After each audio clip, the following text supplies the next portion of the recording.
দুদকের ভিতরেও রয়েছে দুর্নীতি, এমন স্বীকারোক্তি দিয়েছেন খোদ দুদক চেয়ারম্যান মোহাম্মদ আব্দুল মোমেন। একটা সময় বিরোধী দলকে হয়রানি করার অস্ত্র ছিল দুর্নীতি দমন কমিশন। আওয়ামী লীগ শাসনামলের পর দুর্নীতি দমন কমিশনকে ঢেলে সাজানো হয়।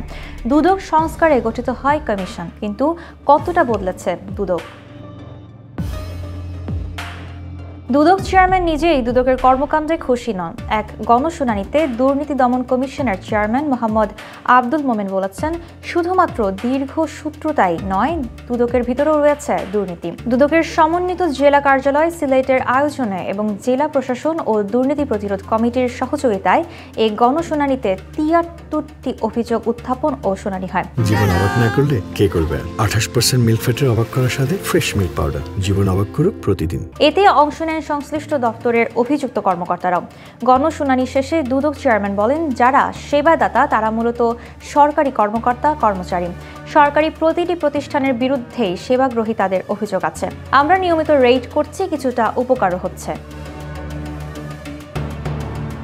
বিশ্বজিৎ দাস নামক একজন অভিযোগকারী অভিযোগ করেন, ওসমানী মেডিকেল কলেজের লাইব্রেরিয়ান পদে চাকরির জন্য এক কর্মচারী তার কাছ থেকে ২ লাখ টাকা নিয়েও চাকরি দেননি।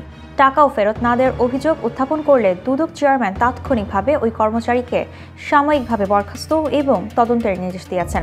এছাড়াও আরও নানা অভিযোগ উত্থাপন করা হয় এবং সংশ্লিষ্ট দপ্তরগুলোকে প্রয়োজনীয় ব্যবস্থা গ্রহণের নির্দেশ দেওয়া হয়। দুদক চেয়ারম্যান বলেন, দুদকে অনেক কর্মী দুর্নীতির তথ্য চাপা দেন, তবে গণমাধ্যম তা করে না। তাই গণমাধ্যমকে সবসময় গুরুত্ব দেই আমরা। দুদক চেয়ারম্যানের এমন বক্তব্যের সত্যতা পাওয়া যায় গত ১.৫ বছরে দুদকের একাধিক তদন্ত কর্মকর্তার দুর্নীতির অভিযোগে। তদন্তের নামে অবৈধভাবে অর্থ আদায় সহ ভুয়া দুর্নীতির অভিযোগ এনে হয়রানির অভিযোগের পরিপ্রেক্ষিতে দুদকের ২ ডজন কর্মকর্তার বিরুদ্ধে শাস্তিমূলক ব্যবস্থা নেওয়া হয়েছে। দুদকের সংস্কারের লক্ষ্যে আইন সংশোধনের উদ্যোগ নিয়েছে সরকার। এই আইন কার্যকর হলে দুদকের পরিধি আরও বড় হবে। একই সঙ্গে দুদকের কাজের প্রতিবেদন এখন থেকে ৬ মাস পর পর অনলাইনে দিতে হবে। পাশাপাশি দিতে হবে দুদক কর্মকর্তাদের সম্পদের হিসাব। এসব বিধান রেখে দুর্নীতি দমন কমিশন অধ্যাদেশের খসড়া চূড়ান্ত অনুমোদন দিয়েছে অন্তর্বর্তী সরকারের উপদেষ্টা পরিষদ। সংশোধনীতে যেসব পরিবর্তন আনা হয়েছে তার মধ্যে অন্যতম হল, বর্তমানে চেয়ারম্যান সহ ৩ জন কমিশনারের সমন্বয়ে এই কমিশন কাজ করে। এখন ৫ জনের কমিশন করা হচ্ছে। এর মধ্যে একজন নারী এবং আরেকজন তথ্য ও যোগাযোগ প্রযুক্তি বিষয়ে বিশেষজ্ঞ হবেন। দুর্নীতি দমন কমিশনের বিষয়ে অন্তর্বর্তী সরকার একটি সংস্কার কমিশন করেছিল।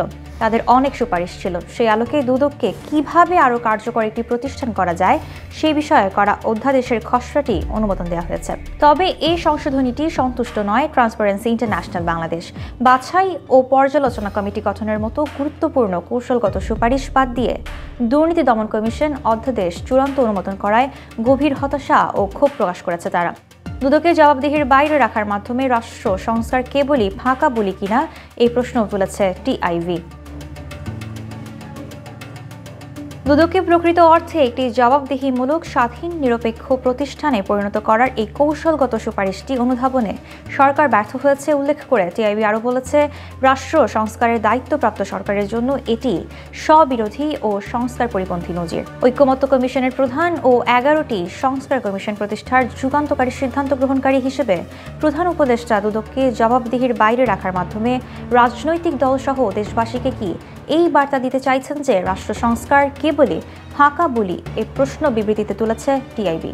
টিআইবির নির্বাহী পরিচালক ইফতেখারুজ্জামান বলেন, বিগত ২ দশকের অভিজ্ঞতা, অংশীজনদের মতামত, আন্তর্জাতিক উত্তম চর্চা, বাংলাদেশের রাজনৈতিক ও আমলাতান্ত্রিক প্রেক্ষিত বিবেচনায় দুদক যাতে ক্ষমতাসীনদের হয়রানির হাতিয়ার হিসেবে চলমান না থাকে সে লক্ষ্যে দুদক সংস্কার কমিশন বাছাই ও পর্যালোচনা কমিটি গঠনের সুপারিশ করেছিল।